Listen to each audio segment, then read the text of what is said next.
کل ایک خبر جو آپ تک پہنچی اور وہ معاہدے کی توسیع اور توثیق تھی، جس میں ہماری ٹیم حکومتی وفد کے ساتھ کافی دیر مذاکرات میں رہی، جس میں انہوں نے اپنے اس عہد کا پاس رکھتے ہوئے یہ بات کہی کہ جی ہمیں نہیں پتہ تھا کہ ناموس رسالت کا معاملہ اتنا نازک ہے، ہمیں تو بابا جی کے دنیا سے جانے کے بعد پتہ لگا۔ انہوں نے کہا جی ہم اس معاملے پر عملی اقدامات کرنے کے لیے تیار ہیں، ہمیں وقت دیا جائے۔ تو ہمارا وقت انہیں دینا اس بات کا ہے کہ ہم حضور سید عالم صلی اللہ علیہ وسلم کی ناموس پر سرکاری سطح پر جواب چاہتے ہیں، اور اس سرکاری سطح پر جواب دینے کے لیے ہم نے انہیں وقت دیا، اور وہ وقت کا اعلان خود ہمارے ملک کے وزیر اعظم عمران خان صاحب نے اعلان کیا۔ ہم اس کے بعد بھی یہ کہتے ہیں کہ وہ 17 فروری ہو یا 20 اپریل ہو، ہم میدان عمل کے لیے تیار ہیں۔ ہم نے آپ کو ایک موقع دیا ہے کہ آپ اپنے آقا و مولا صلی اللہ علیہ وسلم کی بارگاہ میں سرخرو ہو سکو۔ اور دوسری بات یہ ہے کہ ان کا خود بیٹھ کر ہماری ٹیم سے یہ بات کرنا کہ جی ہم اس معاملے میں اب سیریس ہو چکے ہیں، نہ تو سول گورنمنٹ ہماری ناموس رسالت پر کوئی بات سنتی ہے، وہ کہتے ہیں جی سب کچھ ہو سکتا ہے، ناموس رسالت کے پروانوں پر شیل نہیں گرائے جا سکتے۔ انہوں نے کہا جی اداروں کے لوگ وہ بھی اس بات کے اوپر ہیں کہ سب کچھ ہو سکتا ہے، سب کو روکا جا سکتا ہے، ناموس رسالت کے پروانوں کو نہیں روکا جا سکتا۔ تو ہم آپ کے سامنے اس بات کا عہد کرتے ہیں کہ آپ ہمیں وقت دیں، انشاءاللہ ہم عملی تصویر میں آئیں گے۔ ہم نے کہا جی آپ کو وقت دے دیا گیا حضور کے نام پر، کیونکہ ان کی ناموس کا مسئلہ ہے۔ اللہ تعالیٰ آپ سے یہ کام لے لے اور آپ کو قیامت والے دن حضور کے سامنے شرمندگی نہ اٹھانی پڑے، ہم اس کے لیے دعا کرتے ہیں، اور اس کے لیے ہم نے وہ اعلان اور معاہدے کی توسیع بھی کرائی۔ لیکن ایک بات ہے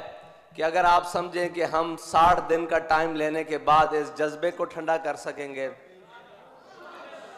یہ وہ جذبہ ہے جو ٹھنڈا ہونے والا نہیں ہے۔ یہ تو دن بدن بڑھتا جا رہا ہے، کیونکہ یہ ان جذبوں میں سے ہے کہ حضرت عقبہ بن نافع فاتح افریقہ،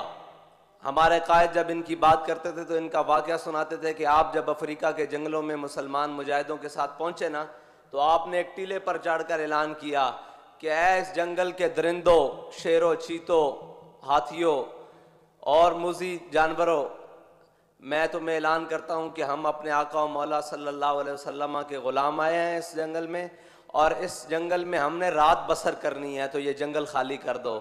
تو کہتے ہیں کہ کچھ دیر بعد دیکھا کہ چونٹیاں بھی اپنی بلوں سے نکل کر جا رہی، ہاتھی شیر اپنے بچوں کو منہ میں چبائے ہوئے لے کر جا رہے۔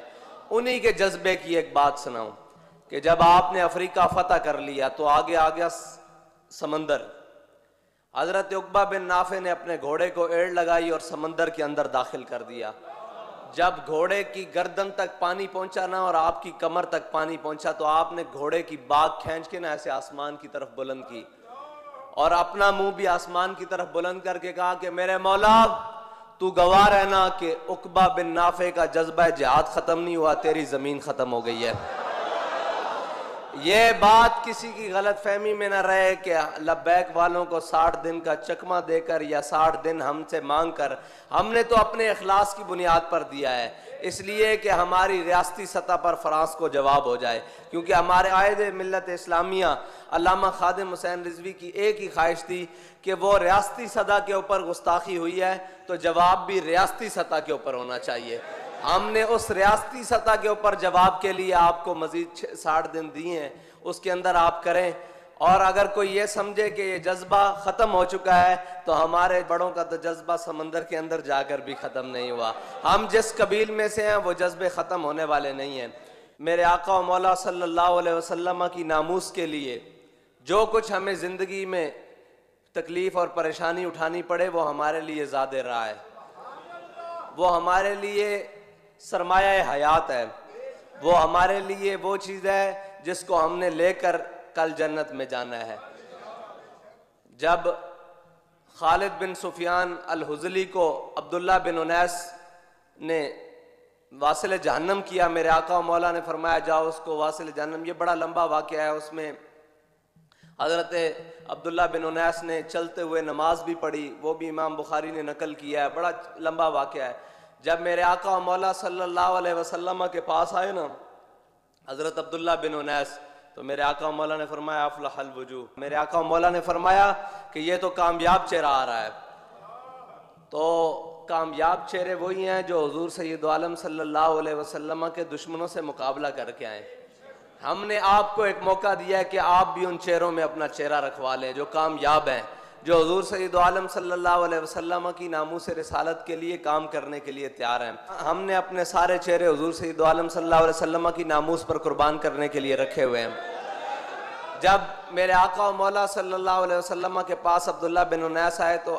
میرے آقا و مولا نے اپنا عصا مبارک حضرت عبداللہ بن انیس کو دیا اور فرمایا عبداللہ بن انیس یہ اپنے پاس رکھ لو، قیامت والے دن جب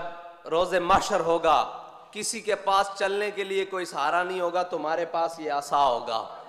اور تم اسی عصا کی ٹیک پر جنت میں جاؤ گے۔ تو حضرت عبداللہ بن انیس نے وہ عصا وصیت کی تھی کہ میری قبر میں رکھ دینا،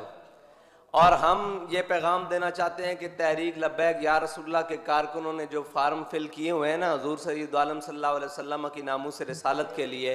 وہ سب نے وصیت کی ہوئی ہے کہ یہ جو فارم ہے یہ ہماری کفن میں رکھ دینا۔ کل قیامت کے دن ہم حضور کے سامنے جا کر پیش ہوں گے، یا رسول اللہ ہم اس جماعت سے تھے جو آپ کی ناموس رسالت کے لیے سب سے پہلے میدان عمل میں نکلتی تھی، ہم اس قائد کے پیچھے تھے جس قائد نے حضور سید عالم صلی اللہ علیہ وسلم کی ناموس رسالت کے لیے سب سے پہلے آگے قدم بڑھایا۔